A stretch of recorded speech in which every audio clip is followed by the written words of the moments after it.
All right, joining us now is Rebekah Koffler from New York City. She is the author of the book Putin's Playbook, Russia's Secret Plan to Defeat America. She is a specialist in defense intelligence. All right, so am I unfair to Biden here? Am I overstating this Iran thing? You're 100% on target, Bill. It is absurd. The type of policy that Team Biden is pursuing is not only absurd and incompetent, it severely undermines U.S. national security. How so? You correctly pointed out that Iran is running a nuclear program. Well, where does all this money go to, whether it's the $6 billion that Biden unfroze last year for them, or this recent unfreezing, so to speak? It is financing Iran's war machine. And Iran's war machine is basically an asymmetric warfare type of machine. What do I mean by that? Iran is running a broad network of proxy terrorist groups that includes Hamas, Hezbollah, the Houthis, and Iranians are training and equipping and funding these groups that eventually and even currently they pose a threat both to the United States and to the world. Right, Hezbollah, Hamas, and all that. But Exactly. we comb to find some explanation from Secretary of State Blinken or National Security Advisor Sullivan or Kamala Harris or Joe Biden. Nothing. No explanation whatsoever. Have you, in your research, did they ever explain why they're $100 billion? They're handing it to the mullahs? Did they ever explain it? My intelligence analysis suggests that the Biden administration is compromised by Iranian operatives. Remember, there's such an initiative, the so-called Iranian Expert Initiative, that basically was working with high-level positions across the Biden administration. Robert Amali, who was Biden's special envoy for Iran, right? His security clearance was suspended along with security clearances of some other operatives.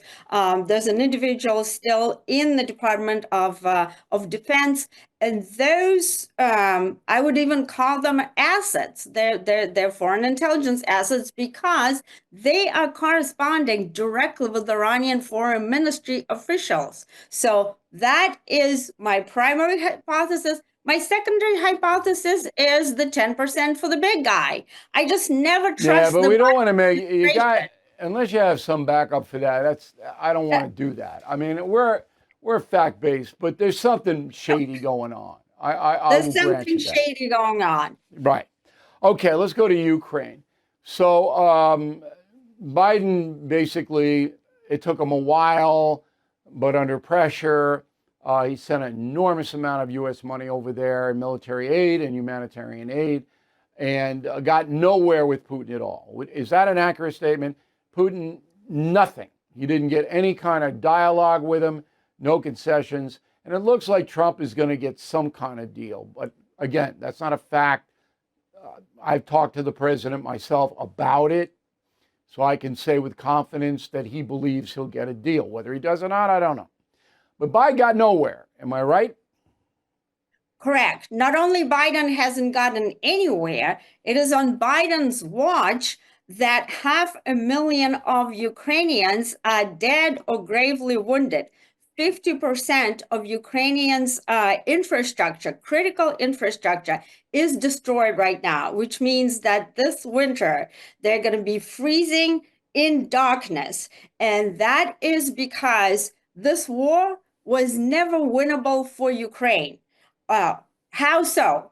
From the combat potential standpoint, Combat potential is calculated by a combination of weapon systems, armed forces, the defense industrial base's capacity to scale up, and defense economics. Russia just overmatches Ukraine hands down. It always has. I know, but There's we a had reason. to we had to stop Putin, and we inflicted tremendous pain on Putin. Not only us, but NATO and all. You just can't let him just run roughshod over these countries. But I have It's one more not what I'm question for you. suggesting. If a stronger leader, I don't think Putin, and Trump says this all the time, and I think he's right. Putin would have not done that if Trump were the president, because Trump would have really hurt Putin much more so than Biden did. All right, so Sullivan is over in the Middle East, desperately trying to get the hostages released from Hamas's control before Biden leaves office. That is priority number one. So Biden's going out a loser, but he wants to have one victory before he goes. Do you believe that that will happen, the release of the hostages?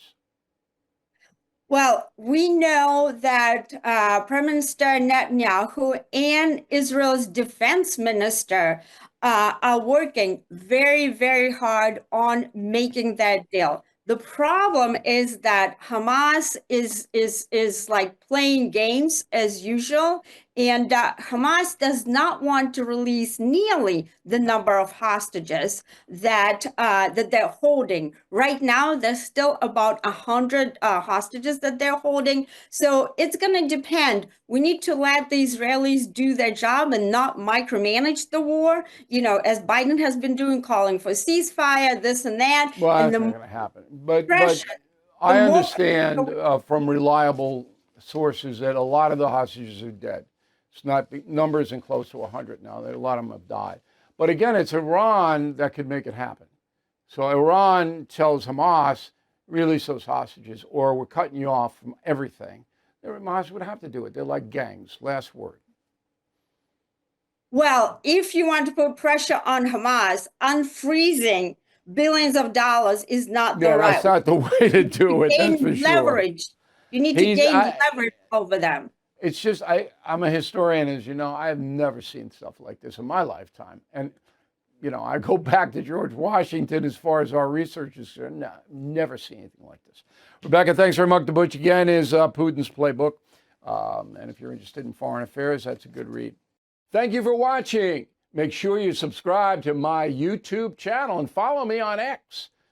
Look for @Bill O'Reilly.